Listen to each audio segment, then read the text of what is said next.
closer to. I don't want to get in Yeah. your way. So, hi, everybody. Thanks for being here. Brian can't be here today, and Leslie is going to listen in. So, we're a small select group, the best of all, right? Um, yeah. And Hardcore. we're going to talk about, so I'm working on another group of Williams poems to send you, um, you know, week 3 or whenever we get to them, some of the later poems. But first of all, so Tony, I kind of do need to do screen share if we can do that because Oh, I can't find everything so quickly in my book this time. okay. Give me a minute. Unfortunately, I didn't prepare that today, so just give me a second. Talk about something interesting, Anne, while I do this. I will. Oh, hi, Deborah. Nice to see you. Hi. I could use the index and find it. Deborah. Hi, everybody. Good to be here.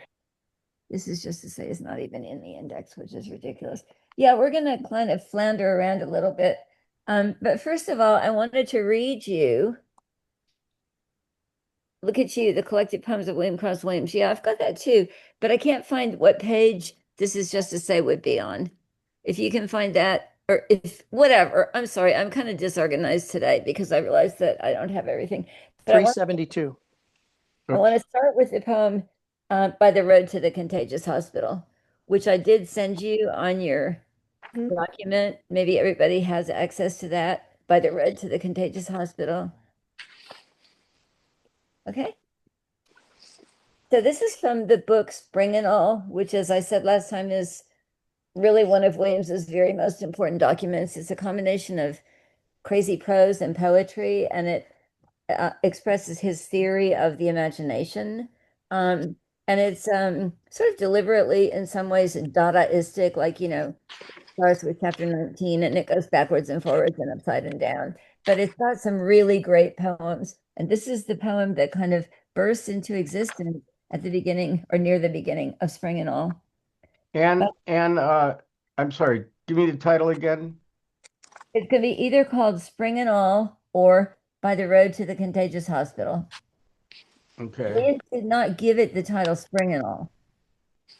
He didn't give the Is poems titles in the book well, called Spring give and me All. a line because I want to hit find and By the Road to the Contagious Hospital. It's the first line of the poem. By the Road to the Contagious Hospital. And it's in your first set of poems that I sent you. okay, got it. Okay, good.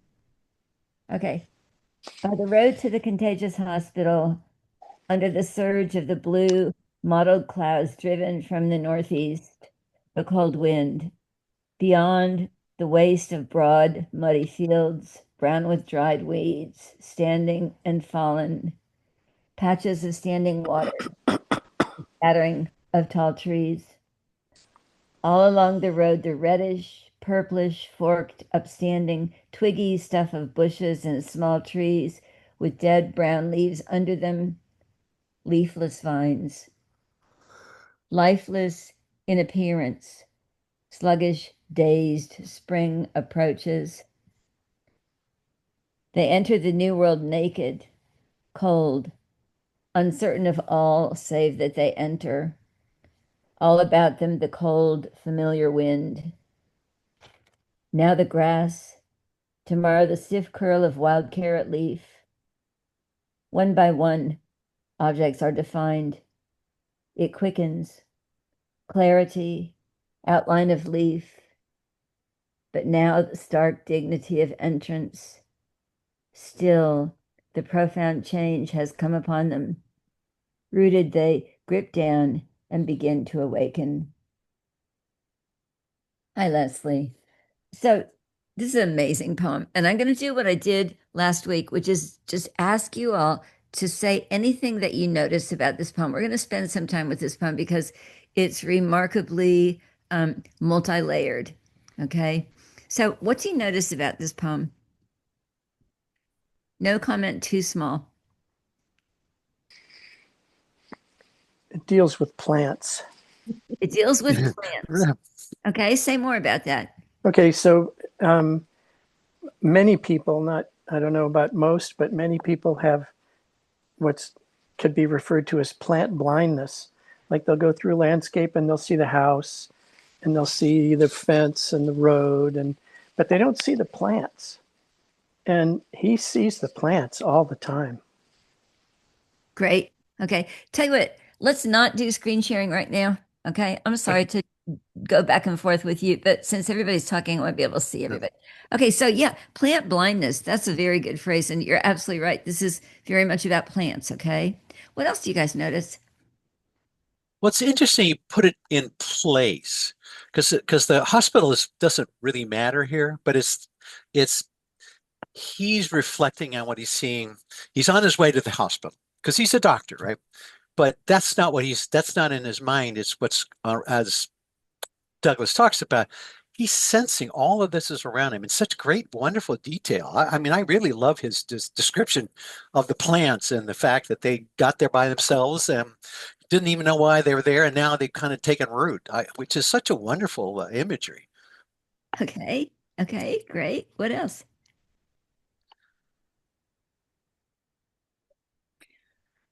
Well, I just know notice the look of the stanzas. There are the fat ones and there are the skinny ones, and it's kind of like the growth process of the plants in a way. They're gathering their powers, and then I don't know. It just seems to be there's a dynamic that relates to the topic.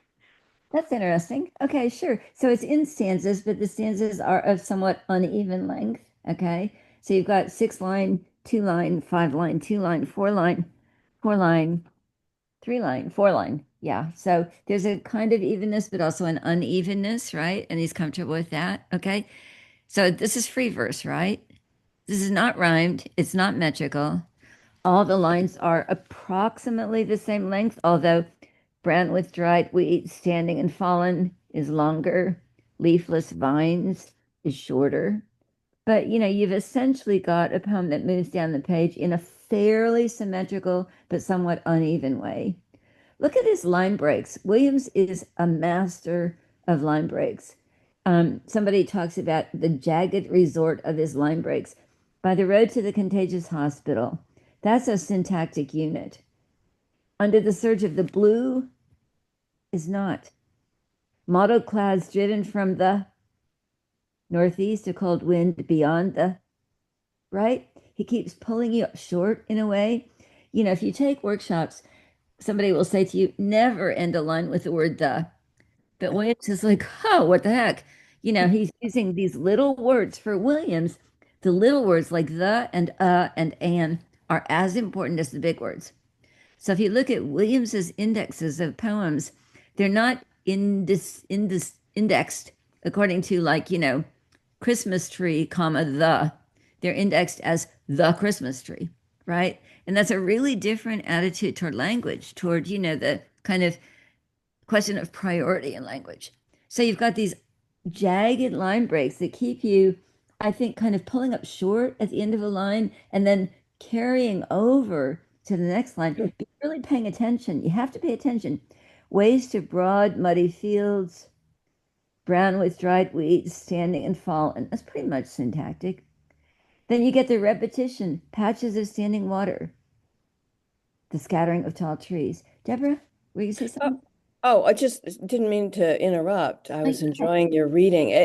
Maybe it's just my personal experience, but it seems to me that it replicates childbirth. He's on the way to the hospital and he's a doc push, retreat. And then at the end, there's the elegance of the ending, and of course, entering the world naked, that reminded me of a baby, but it's just like Eliot is always talking about, the moment between the in-breath and the out-breath. And this poem kind of replicates the process of birth. Good. That's nice. We're going to get there. We're going to get to that whole birth theme because you're absolutely right. Okay. Well, I don't know about right, but I've had 3 kids and oh my God. I know. I know. I know. Yeah, Douglas.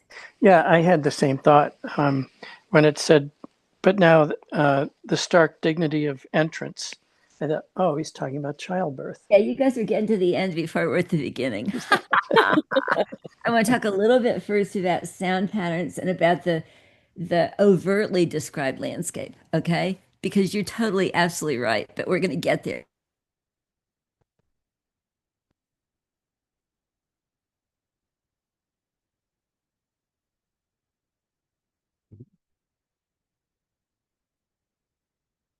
Small trees with dead brown leaves under them, leafless vines. What season are we in here? Well, it's pre-spring or early. Yeah. Yeah. Yeah. His favorite month was March, precisely because it's not glorious romantic spring. Mhm. I mean, that was his favorite month. And you think about a March landscape, those of you who live in colder climates, or even down here, March, most people think, oh my God, it's horrible because everything is muddy, everything is brown, everything is leafless, Dreary. dreary. This is what Williams is celebrating here, right? Lifeless in appearance, sluggish, dazed spring approaches. One critic comments, this is a different take on the primavera. This is not the Botticellian primavera dripping with flowers. This is like this stunned broad. Oh my God, where am I? Right? And then you get this beautiful phrase, they enter the New World naked. Now, Williams, in his book, In the American Grain, he's very concerned with what it is to be American rather than a Britisher living in in this place that became the United States. And he is talking about the first people from England to land on this continent. And he talks about them entering the New World naked, not with no clothes on, but with no preconceptions. That's what he wants for them, is to enter the New World naked, not thinking that they already know what's around them. He talks about the mistake that they made calling what we call robins robins, because he says they're not the same as, the English robins, right? And he talks about the way that it's so hard not to carry our preconceptions with us when we travel through time and space. So they enter the New World naked, cold, uncertain of all save that they That won't affect anything. and She's you've gonna got to take be these up. thinking about So baby. you'd have to ask her about that. In You terms know. of that. So, Tony, With, Leslie asked if you I could guess we'll figure it out. If the it, sound off. still hurts, during the procedure. Hospital. Somebody needs The to procedure mute. itself shouldn't cause any additional pain.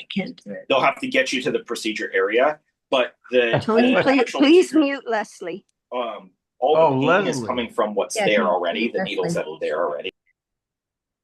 There we Thank go. you. Thank you. Thank you. You can mute yourself, can't you? She's No? on the phone in a hospital. Okay. Her friend. Go ahead, Ann. Okay. What did you want me to do? You wanted me to do Did something. it. You did it. You did it. Oh, You I did. muted Leslie. Yeah. All about them, the cold, familiar wind. I love the word familiar here because the word familiar comes from family. And it's as if this entity that is coming into existence is coming into a family place. And by now, yes, you're thinking of babies.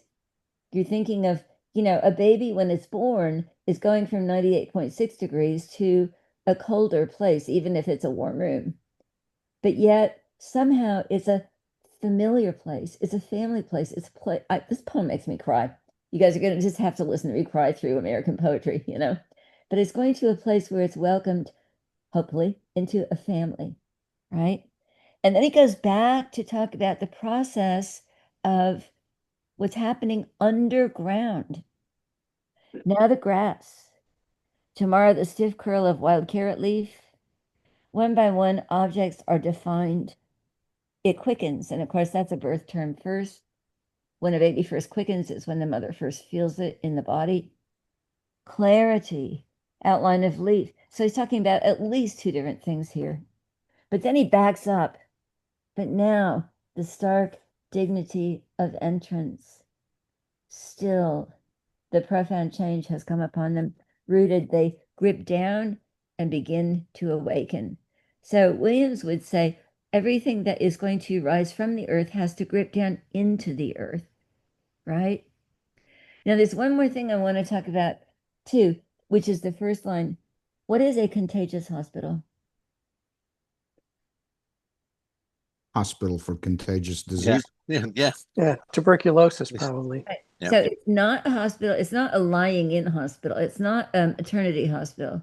It's a hospital for the treatment of contagious diseases. Williams in Cora in Hell says he talks about germs as seeds. Hmm. And in British English, if somebody is feeling peaky, you say they're feeling seedy.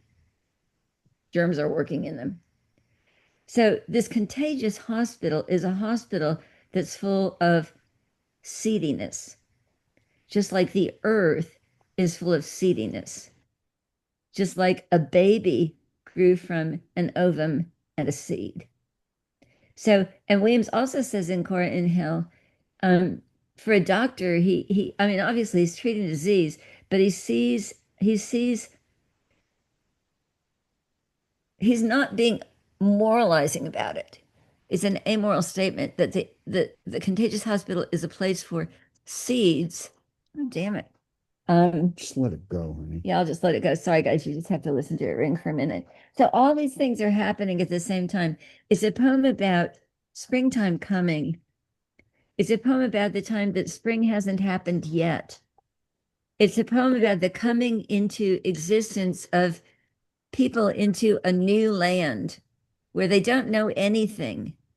And Williams talks about the beautiful thing. This is a favorite phrase of his, beautiful thing that can confront us when we don't know what we're going to see, that it lies all around us and we haven't just carried our preconceptions into it. And then it's also a poem about the process of birth for anybody who comes into the world, which is why I say this is probably, to my mind, Williams's greatest short lyric poem, because there's so many things happening all at the same time. And it's so full of dignity and awe, and it's so unromantic. It's not like Gerber babies swaddled in pink and blue. It's not like tiny violets peeping from the surface of the earth. It's this raw, muddy, earthy, literally earthy, but also metaphorically earthy descent into what has not yet happened in order to celebrate that and what will grow from it, you know?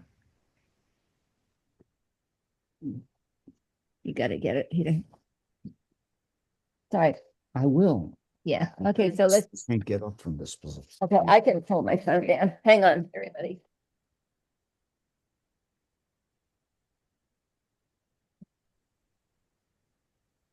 I also was impressed with the consciousness of the plant. The plant is uncertain. That's not something you usually think of a plant being, is uncertain. I'm sorry. I was just saying that they enter the world naked, cold, uncertain. And I was saying that you don't usually think of a plant as being uncertain. Exactly. So by then you're thinking of babies. Well, actually, I wasn't. I mean, I was thinking of babies, but a baby isn't. It says save that they enter. Are you conscious as a baby? Do you know that you entered? I'm not sure you know anything. You might have a different experience than you were half an hour ago, but I'm not sure you are certain of it. Well, that's all you know, that something has changed a Something lot. has changed, right? Yeah. Yeah. But the plant being uncertain is, I'm reminded of the idea of the consciousness of plants, that plants are more aware of things than we give them credit for because, like, for instance, if they run into an obstacle or get chopped off or somebody cuts something, they have to plan what to do next. And it's not just the end of the bud or the end of the branch that has to plan it. The whole structure has to know, okay, this has to be reinforced over here in order to, in other words, just the idea of a plant being somehow in some weird way conscious affected me more than the baby thing, but that's because I'm not a mom. Moms of the world stand up. That's funny. I mean, I think it's just such a beautiful poem. And I mean, there have been billions of spring poems written, but this is really unlike almost all of them. in that it's celebrating something that is not romantic, but that is absolutely universal and glorious. One thing that is analogous to this is the last chapters of Walden, where Thoreau gives you in great detail a thawing bank Yeah. with ice and mud and everything that happens around that time of year. And then you expect him to complete the seasonal cycle the first time you read Walden. And he says, I'm not going to say anything about the green and flowery spring celebrated by poets, as if to say, it's beautiful, but you already know that. I'll stop here. Yeah. Yeah. True. True. Any other comments on this poem? Okay, let's do look at screen sharing now. We can look at some of the other poems, okay?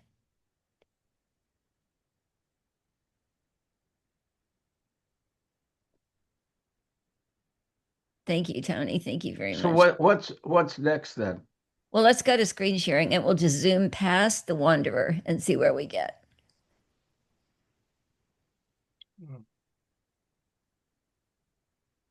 Oops, wrong one. Dang. Oh, this is okay. We can look at this. This is Okay. cool. Okay, so we'll start with Young Sycamore. It doesn't really matter where we start because there's some really good stuff. Okay, so Young Sycamore. I must tell you, this young tree, whose round and firm trunk between the wet pavement and the gutter, where water is trickling, rises bodily into the air with one undulant thrust half its height, and then dividing and waning, sending out young branches on all sides. Hung with cocoons, it thins till nothing is left of it but two eccentric knotted twigs bending forward, horn-like at the top. So there we have it. So what really interests me, let's scroll back to the top again, okay? What interests me so much about Williams's poetry is his ability to capture in language process, organic process. And I think a lot of that is accomplished in this poem through, again, the line breaks, the short lines. I must tell you, this young tree. Because if it were a sentence, I must tell you, this young tree whose round and firm trunk between the wet pavement and the gutter where water is trickling rises bodily. You're like, yeah, okay, okay, okay.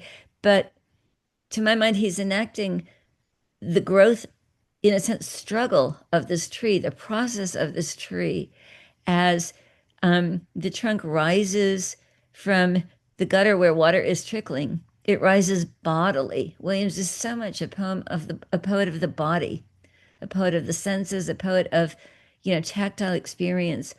Rises bodily into the air with one undulant thrust half its height, and then dividing and waning. So scroll down a little bit. Sending out young branches on all sides. Hung with cocoons it thins till nothing is left of it but two eccentric, knotted twigs bending forward, horn-like at the top. So it leaves us reaching forward into the air with this growth process, which isn't finished yet. The twigs are like horns, so the tree is like some strange kind of beast reaching forward, hung with cocoons. Now, how about the first two lines? I must tell you, this young tree. What's that say to you? It reminds me of so much depends upon, I must tell you. And you're like, all right. Yeah. I just sat right up and ready for my lesson, pen in hand. That's funny. That's really funny. Yeah, absolutely. There's a sense of urgency. And also tell, I think, is kind of a pun here because it's like, I must tell you means I must render into language the process of this young tree. You know, both I must tell to you, I got to tell you about this tree, this really cool tree, but also it's my job as a poet to enact in language somehow the process of tree, you know? Um, and so this is Young Sycamore. So let's scroll down some more and just see where we get. Oh man, I love this poem. I'm going to read it to you. This is a poem in voices. The sea elephant trundled from the strangest of the sea, a kind of heaven. Ladies and gentlemen, the greatest sea monster ever exhibited alive, the gigantic sea elephant. A wallow of flesh, where are there fish enough for that appetite stupidity cannot lessen? Sick of April's smallness, the little leaves. Flesh has leaf of you, enormous sea. Speak. Blow. Feed me. My flesh is riven. Fish after fish into his maw, unswallowing, to let them glide down, gulching back half spittle, half brine. The troubled eyes, torn from the sea. Keep going. In a practical voice, they ought to put it back where it came from. Gape, strange head, told by old sailors rising bearded to the surface. And the only sense out of them is that woman's, yes, it's wonderful, but they ought to put it back into the sea where it came from. Blow! Swing, ride, walk on wires, toss balls, stoop, and contort yourselves. But I am love. I am from the sea. Blow! There is no crime save the too heavy body the sea held playfully comes to the surface, the water boiling about the head, the cows scattering, fish dripping from the bounty of, and spring, they say, spring izukumenin. So tell me about this poem. Is that a manatee? Mm-hmm. Yeah. Yeah. What else is going on here? Or maybe an elephant seal. Yeah, it could be anything that sailors thought was a mermaid, one of those great ungainly creatures rising to the surface of the sea, trundled from the strangeness of the sea, a kind of heaven. So, where's this poem taking place? Well, at some kind of amusement park, theme park, aquatic park. Aquarium. Yeah, aquarium, sure, where the sea elephant is doing its tricks, and people are feeding it fish and they're watching it eat, right? So, what I love about this poem, first of all, is just the voices and the fact that Williams, I mean, before him, there were not that many people who would incorporate animal sounds into their poetry, you know. But he's got the old sea elephant speaking "Whoa," like that, which is like such an ungainly. Again, it's like the primavera of By the Road to the Contagious Hospital. This is not like, the dainty dolphin or the swan gliding upon the river Thames. This is like this huge old thing that makes this ungainly sound. And yet then Williams immediately refers to its beauty, the troubled eyes. So it's a mixture of ungainliness, what we would call ugliness, unseemliness, and also beauty, and also strangeness, genuine strangeness, trundled from the strangeness of the sea, a kind of heaven, this animal, which is being used for, commercial display. People are making money off of it. And there's the voice of the MC, ladies and gentlemen, the greatest sea monster, which is like a freak show type thing. But then there's also the voice of the lady. Yes, it's wonderful, but they ought to put it back. Like, what the heck? Put it back in the ocean. It belongs in the ocean, you know? And then you've got the poet's own sort of commentary. Sick of April's smallness, the little leaves. Flesh has leaf of you, enormous sea. Right? So there's this reference to the enormity and the strangeness and the beauty of the sea. The greediness or the hunger of the sea elephant, fish after fish into his maw, the troubled eyes torn from the sea. And there's so many like different fragments of experience going on here, fragments of voices. But I am love. I am from the sea. Williams talks about love and the sea together because love, this is like rock song. I mean, love, like the sea, cannot be controlled, cannot be confined. this body that belongs in the sea somehow represents love to Williams with its hugeness, with its awkwardness. There is no crime save the too heavy body the sea held playfully comes to the surface, right? And then we have at the very end of the poem a quotation. So let's scoot down to the end, okay? And spring, they say, spring is a coming in. What's that from? Do you know? Isn't it summer is coming in? Yes. Yeah. But he's quoting like this celebration, this medieval song, spring is, right? Ezra Pound wrote, winter is a coming in, loudly sing goddamn. A really funny parody of summer is a coming in, Yeah, do you know summer is a coming in? Do you know what to quote? Ludi sing Give me a cuckoo or second. something I'll like see if that. I can remember it. You just, Yes. yeah, give me a second. I will. You Peter just might know. talk about other things. Okay, we'll talk about other things. Any comments on this poem? Responses to this poem? Hi, Laurel. Glad you're here. I think Laurel's right. I think it's a elephant seal. I think Laurel's okay. right. Okay. Yeah, that's why I did a search. I didn't know that I think that showed. I was trying to do a search, and you can go online, and I would identify that sound as an elephant seal. I don't know what manatees make because we don't have them around here. What kind of sound do they make? I don't think I they think make they're very quiet. yeah, and they don't eat fish. They're aren't herbivores. Oh, Oh, you're that's right. right. They're Okay, herbivores. this has to be an elephant. Elephant. I think it's an Yeah. elephant seal.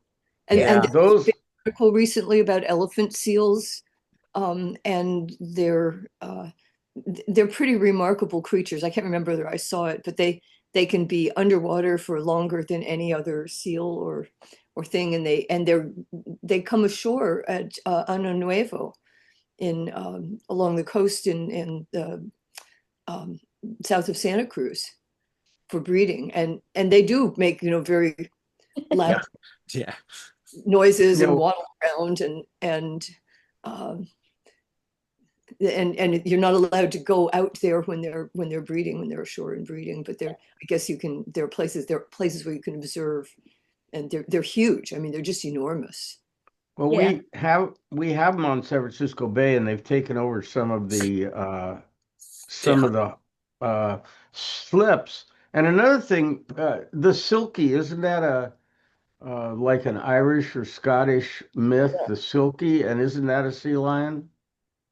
It, I think it's And a seal, but I it think it's could a be a seal. sea lion. It's a seal, and they can shape change and be women Oh and yeah.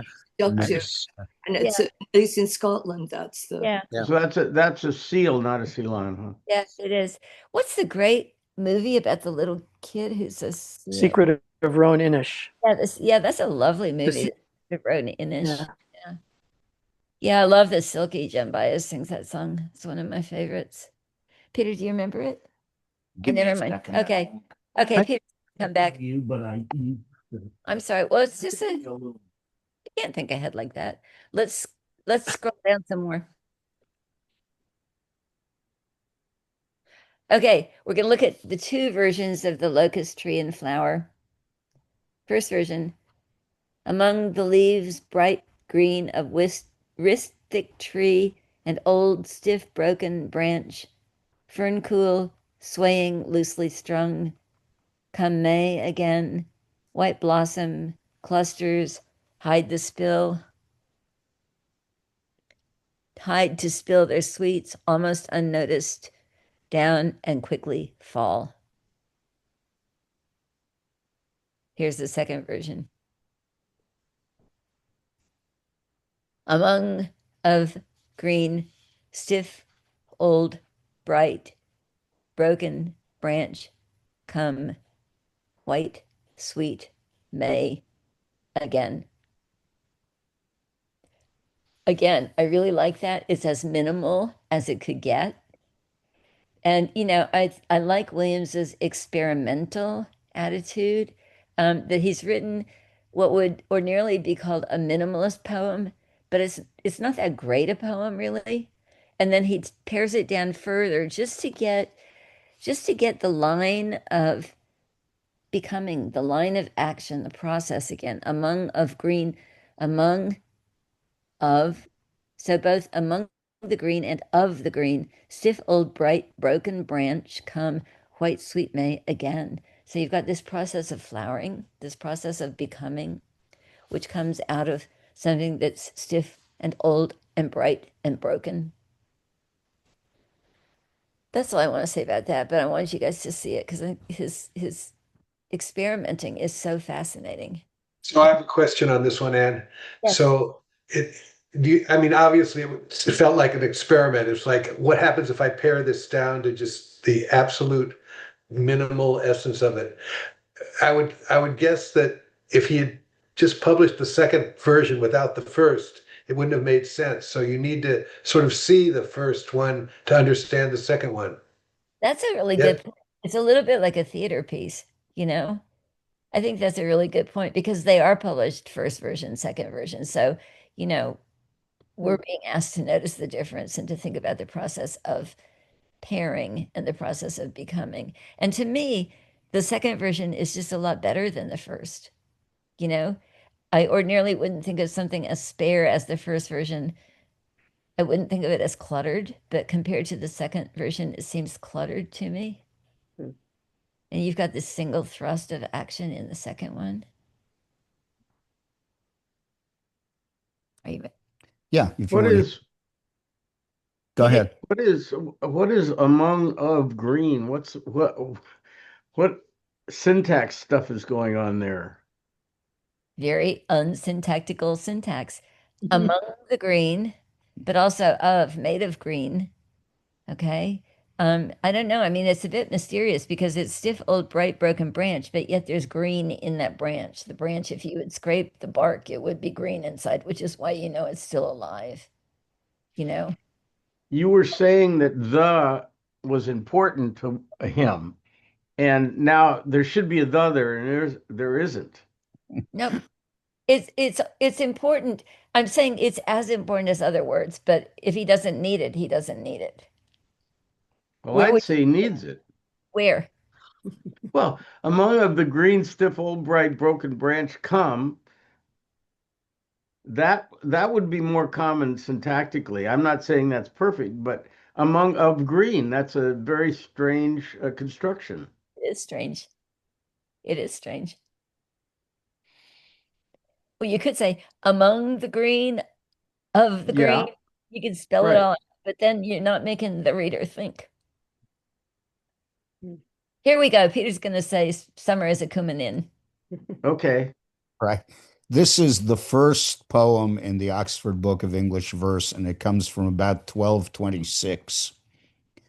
Summer is a comin' in, Luda sing cuckoo.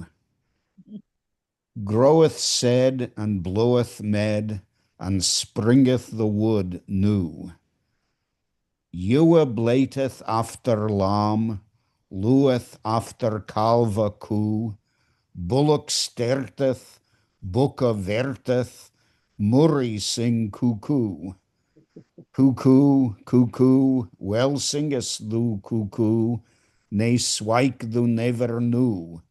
Sing cuckoo, new, sing cuckoo, sing cuckoo, sing cuckoo, new. So it's a song, but a couple of things probably need to be translated. Um, the first stanza, I think, is clear enough. In the second one, the seed grows, the plant, the flower blows. Let's see, the ewe bleats after the lamb, the cow lows after the calf, the bullock leaps, the buck farts, and the wood springs now. And then he's back to sing cuckoo, and nay swike thou never knew is you never knew any stop or interruption in your song. It's really wonderful. Yeah. Yeah. Okay. So let's scroll down a little bit more and see where we get. We have a bit more time. Oh, okay. To a poor old woman. I like this one too. To a poor old woman munching a plum on the street, a paper bag of them in her hand. They taste good to her. They taste good to her. They taste good to her. You can see it by the way she gives herself to the one half sucked out in her hand, comforted, a solace of ripe plums seeming to fill the air. They taste good to her. So I included this because I wanted to ask us to think about line breaks here. So, to a poor old woman, munching a plum on the street, a paper bag of them in her hand. That's a syntactic unit. And then he repeats himself. They taste good to her. They taste good to her. They taste good to her. So, Douglas, you're nodding. Tell us about that. You're mute. It was just, I was just remembering that repeat was nothing. It was just Yeah. me responding to your voice. It's like you better have a reason to repeat the same line 4 times in a short poem. Otherwise, you've just written a bad poem. But look at the mutuality that's involved here. They taste good to her. That's a statement. They taste good to her. They taste good to her. They offer taste. That is what plums do, is they exude that taste. They taste good to her. She's the one to whom they taste good.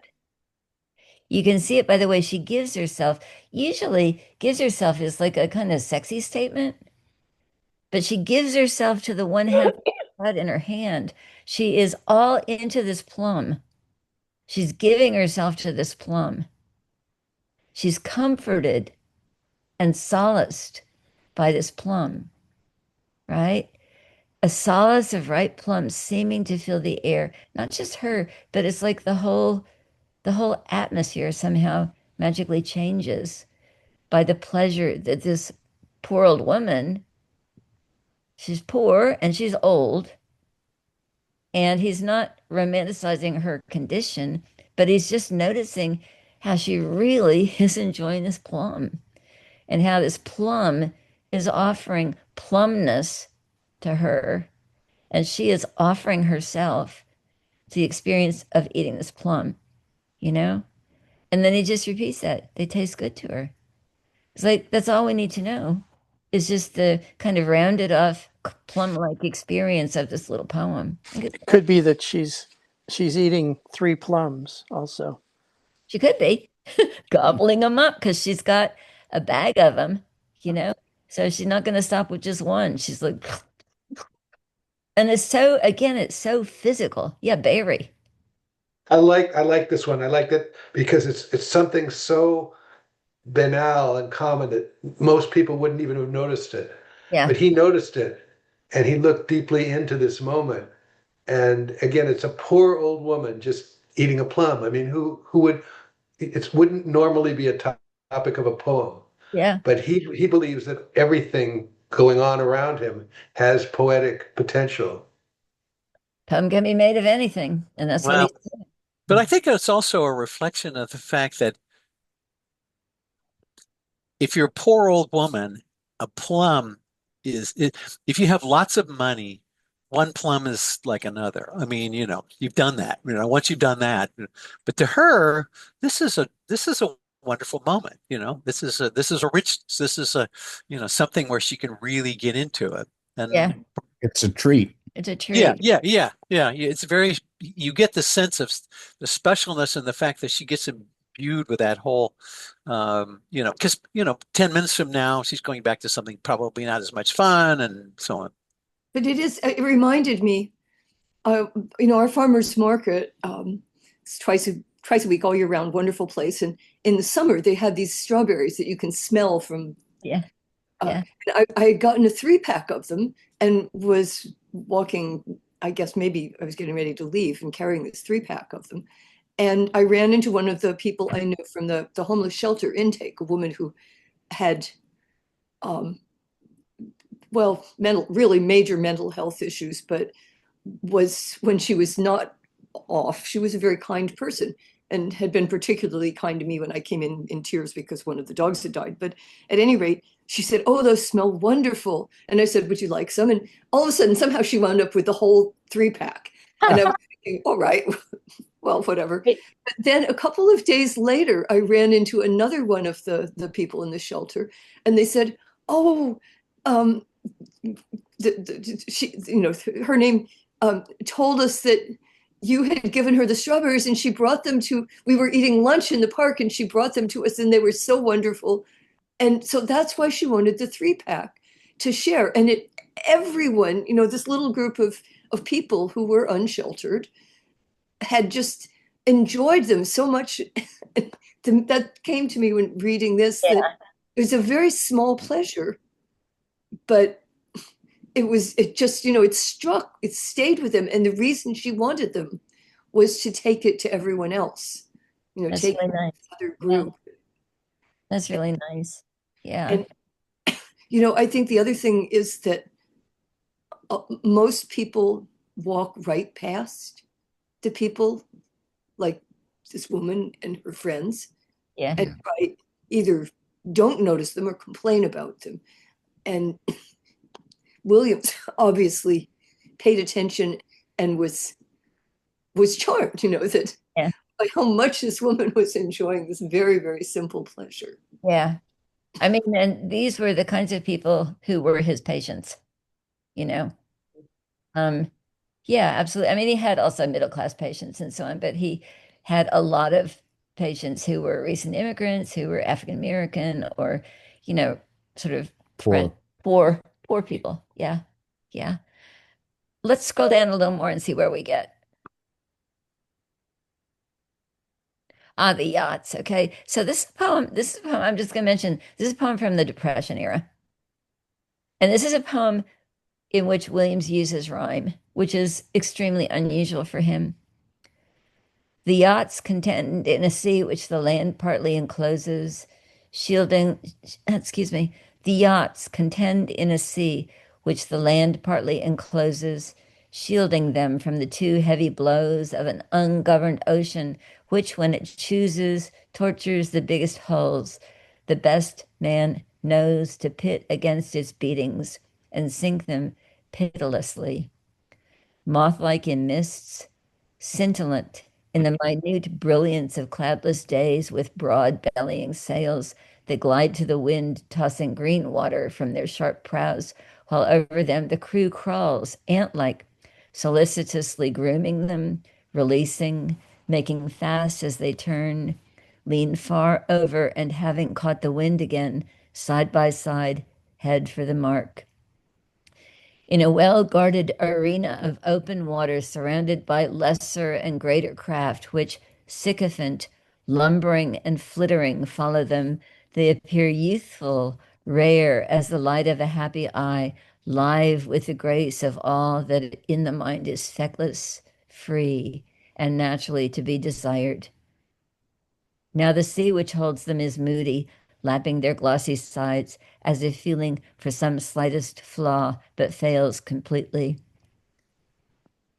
Today, no race. Then the wind comes again.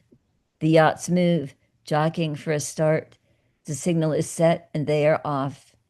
Now the waves strike at them, but they are too well made. They slip through, though they take in canvas.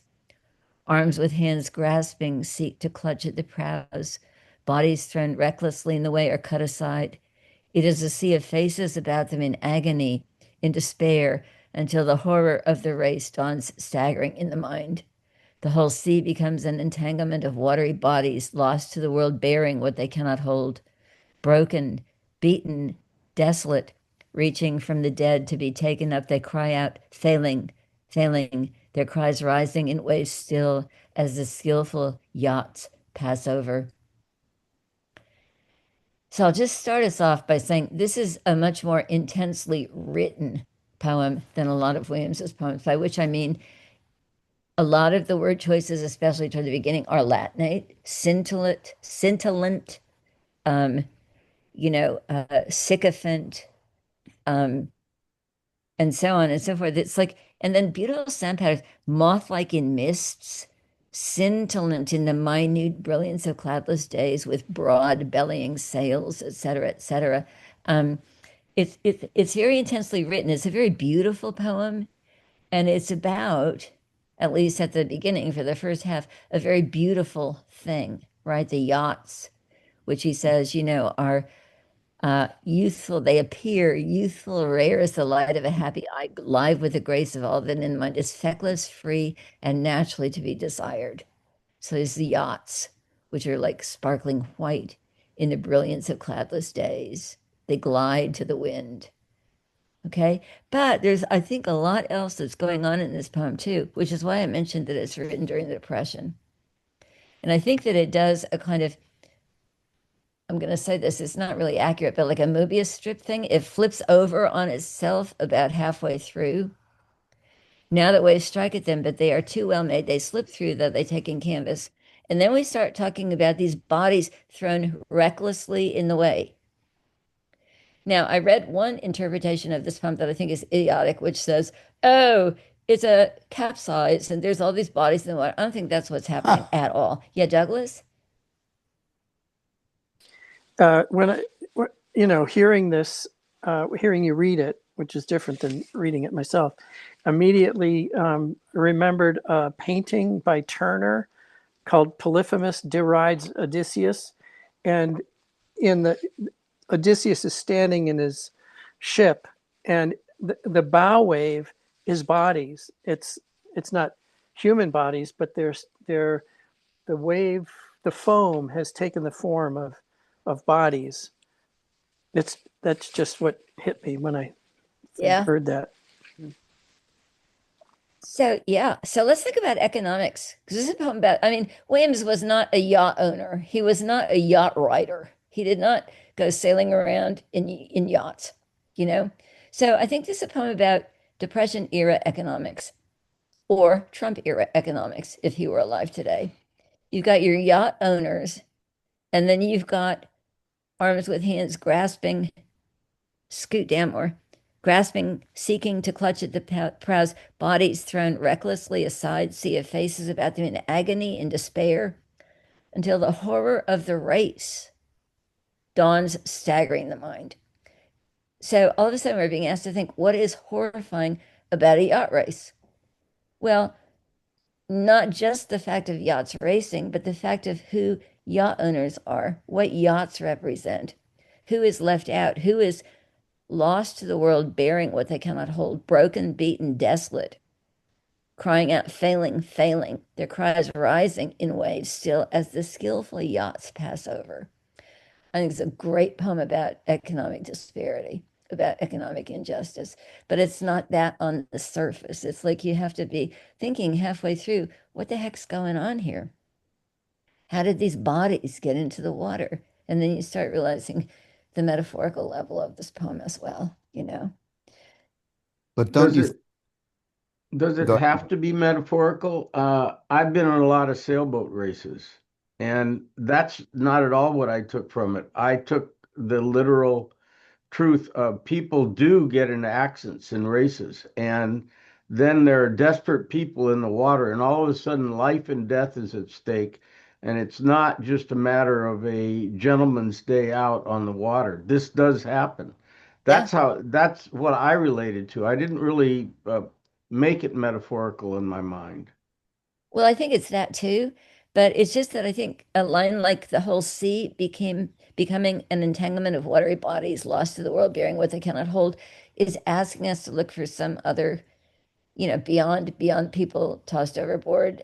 It would be a whole lot of people tossed overboard if that were the case. But I mean, I don't think you're wrong.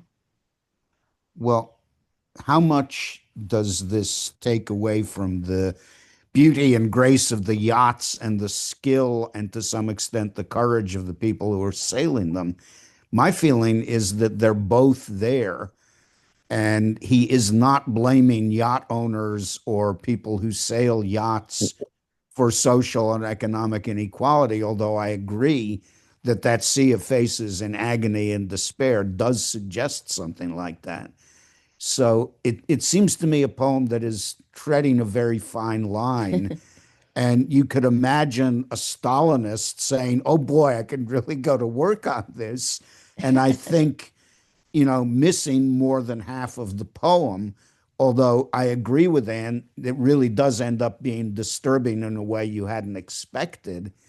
And you do get a sense of a multitude of faces in agony and despair, which is probably not, man overboard or one boat capsized. But I mean, I agree that that could happen. Um, I think it's there. But one thing I like about the poem is the yachts are also there. Yeah. And the skillful yachts passing over, I don't think are made the object of overt criticism and certainly not the object of denunciation, even though Williams wasn't a yacht owner. I think he enjoyed skill and, that kind of insouciance and daring at the same time that he immediately has to see it in another perspective. I have been in two races where people died. So it's not like that doesn't happen. Things do get, horror does happen in yacht races. And here's another thing to know about yachts. And I don't know this, Williams, what era was he in? How close to us? Oh, I'm sorry. He lived from 1883 to 1963.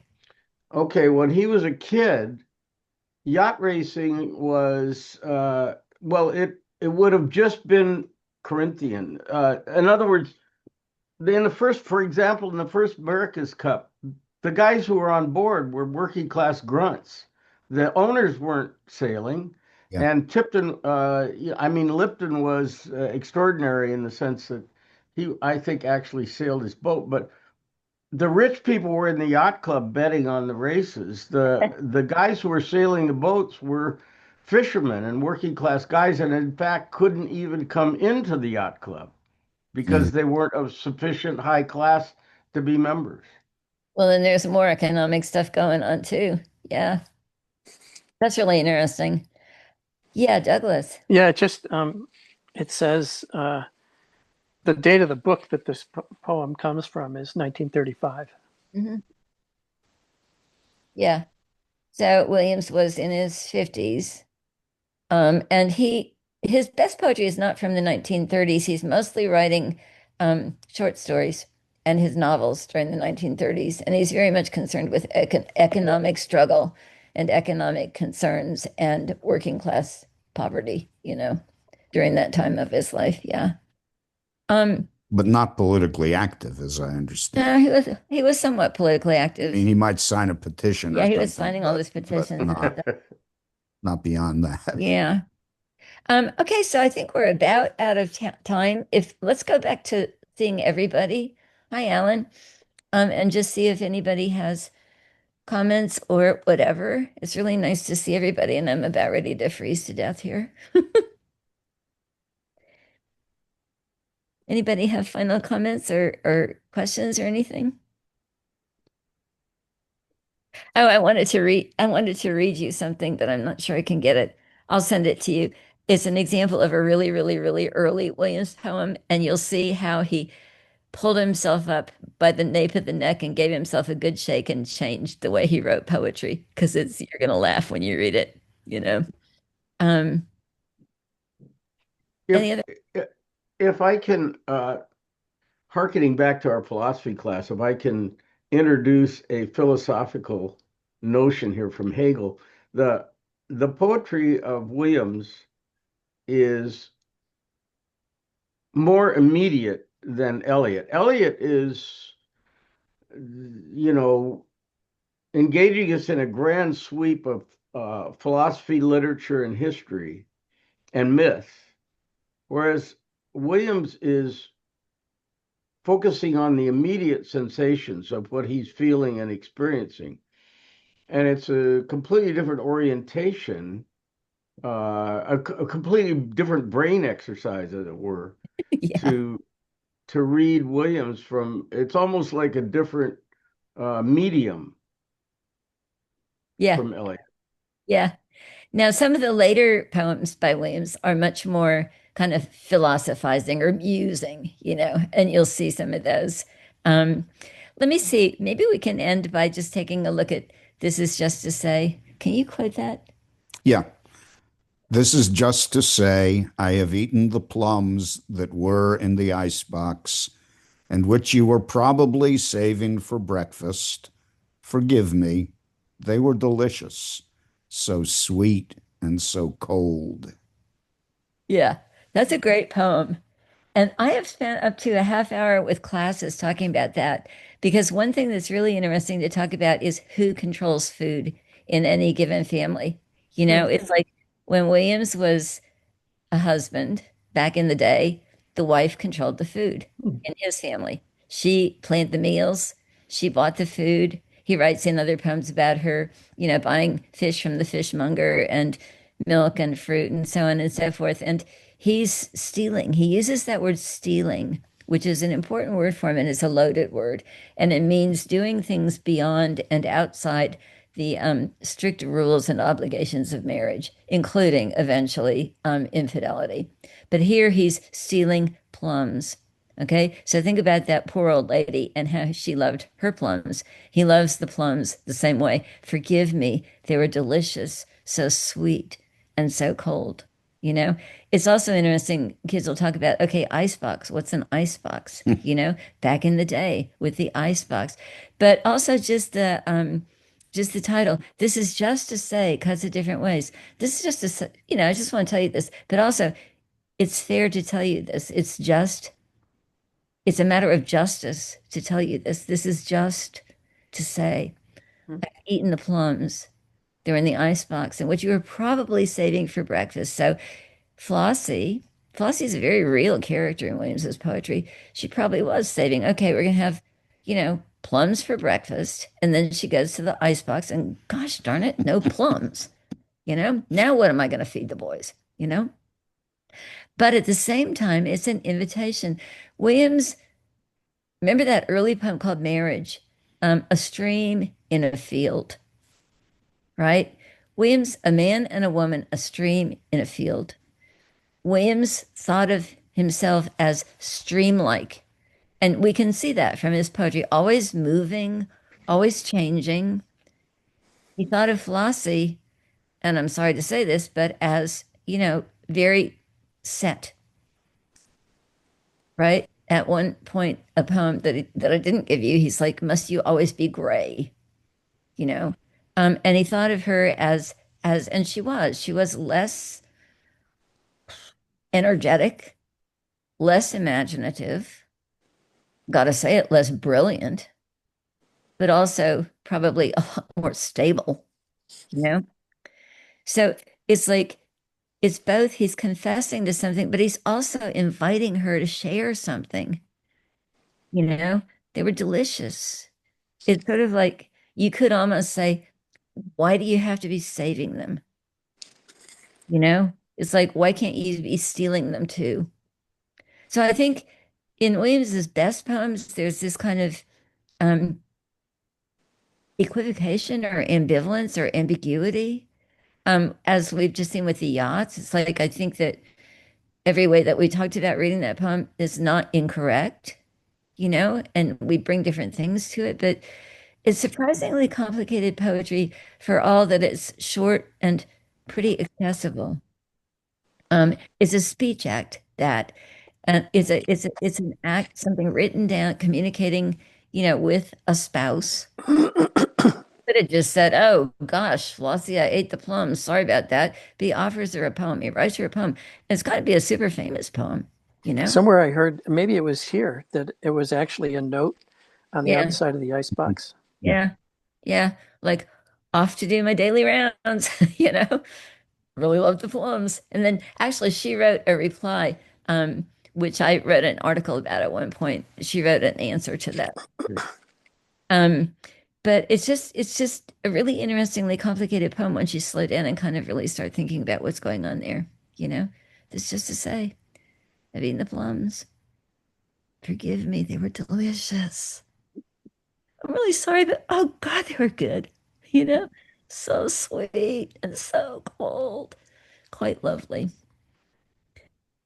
I will be sending you some more poems for Thursday. It's harder to do with Williams because virtually all of Eliot is easily accessible online.